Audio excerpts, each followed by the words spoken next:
Shalom, selamat pagi saudara. Light of Revival kembali pada pagi hari ini dengan tema didikan Tuhan. Nats yang saya ambil Ibrani 12 ayat yang kelima. Dan sudah lupakah kamu akan nasihat yang berbicara kepada kamu seperti kepada anak-anak? Hai anakku, janganlah anggap enteng didikan Tuhan, dan janganlah putus asa apabila engkau diperingatkannya.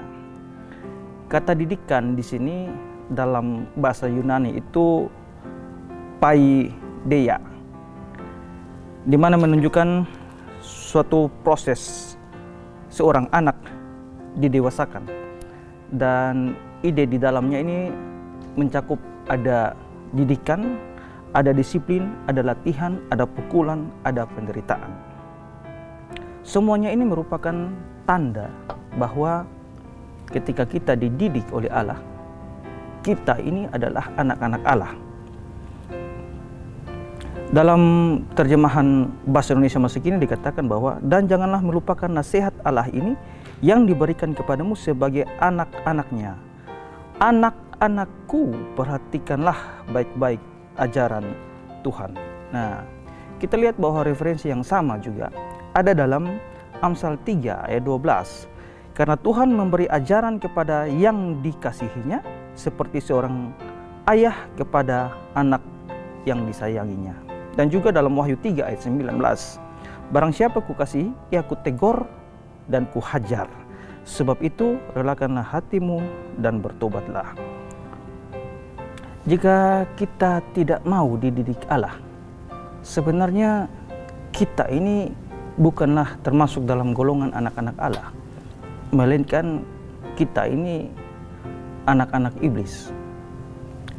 Yohanes 8 ayat 44, iblislah yang menjadi bapamu, dan kamu ingin melakukan keinginan bapamu.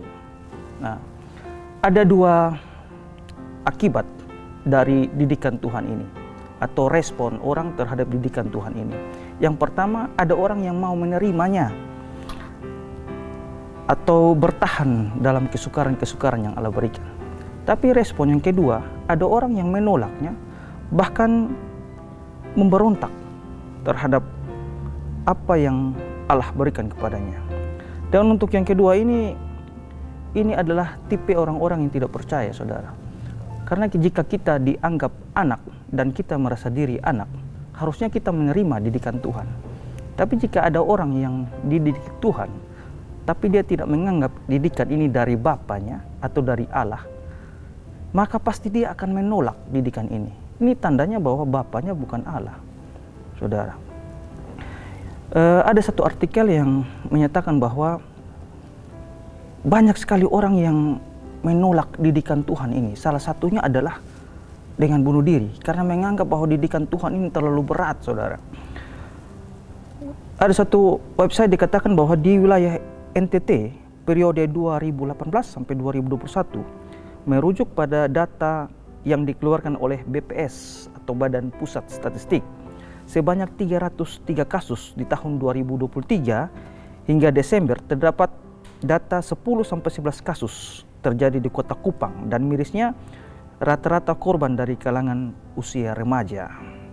Bahkan ada informasi juga bahwa dari kalangan kepolisian sudah ada pembahasan untuk pencegahan kasus ini, dan kasus ini dianggap sebagai sebuah kasus yang terus mewabah gitu, menjangkiti orang-orang. Kasus ini adalah kasus bunuh diri karena orang-orang merasa tidak sanggup lagi oleh penderitaan-penderitaan yang mereka alami gitu. Jadi mereka tidak menganggap bahwa ini adalah bagian dari didikan Tuhan, sehingga mereka putus asa lalu mereka bunuh diri. Tapi untuk orang-orang percaya, jelas ini adalah sebuah didikan, dan kita juga percaya bahwa jelas Tuhan tidak akan mencobai kita melebihi kemampuan kita. 1 Korintus 10 ayat 13, pencobaan-pencobaan yang kamu alami ialah pencobaan-pencobaan biasa yang tidak melebihi kekuatan manusia. Jadi perhatikan baik, anak-anak muda maupun para orang tua, harusnya kita sebagai orang Kristen yang mengenal Allah, harusnya kita mengerti bahwa setiap apapun yang kita alami, ini adalah didikan dari Tuhan. Jadi harusnya kita menerimanya, karena kita sementara diproses, sementara dibentuk. Ada seorang pendeta mengatakan bahwa ketika kita dibentuk atau diproses Allah menjadi dewasa dalam iman, itu di situ ada semacam kesakitan. Tapi setiap kali proses itu membawa kita jauh lebih dewasa, membawa kita jauh lebih erat hubungannya dengan Tuhan. Kalau kita sebagai orang yang percaya.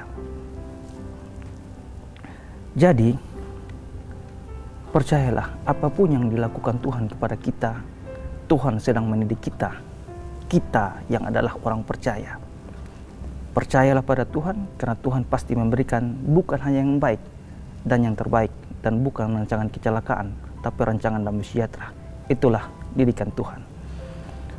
Mari kita berdoa. Bapa, kami mengucap syukur untuk firman hari ini. Kiranya Tuhan senantiasa memberkati kami, menyertai kami, sehingga apapun yang terjadi dalam hidup dan kehidupan kami sepanjang hari ini dan seterusnya, kami percaya itu datang dari pihak Tuhan, dan Tuhan sedang mendidik kami yang Tuhan anggap sebagai anak-anak. Ajarilah kami Tuhan untuk tetap percaya kepadamu setiap rancangan-Mu. Dalam nama Tuhan Yesus kami telah berdoa kepada Bapa di surga. Amin. Shalom.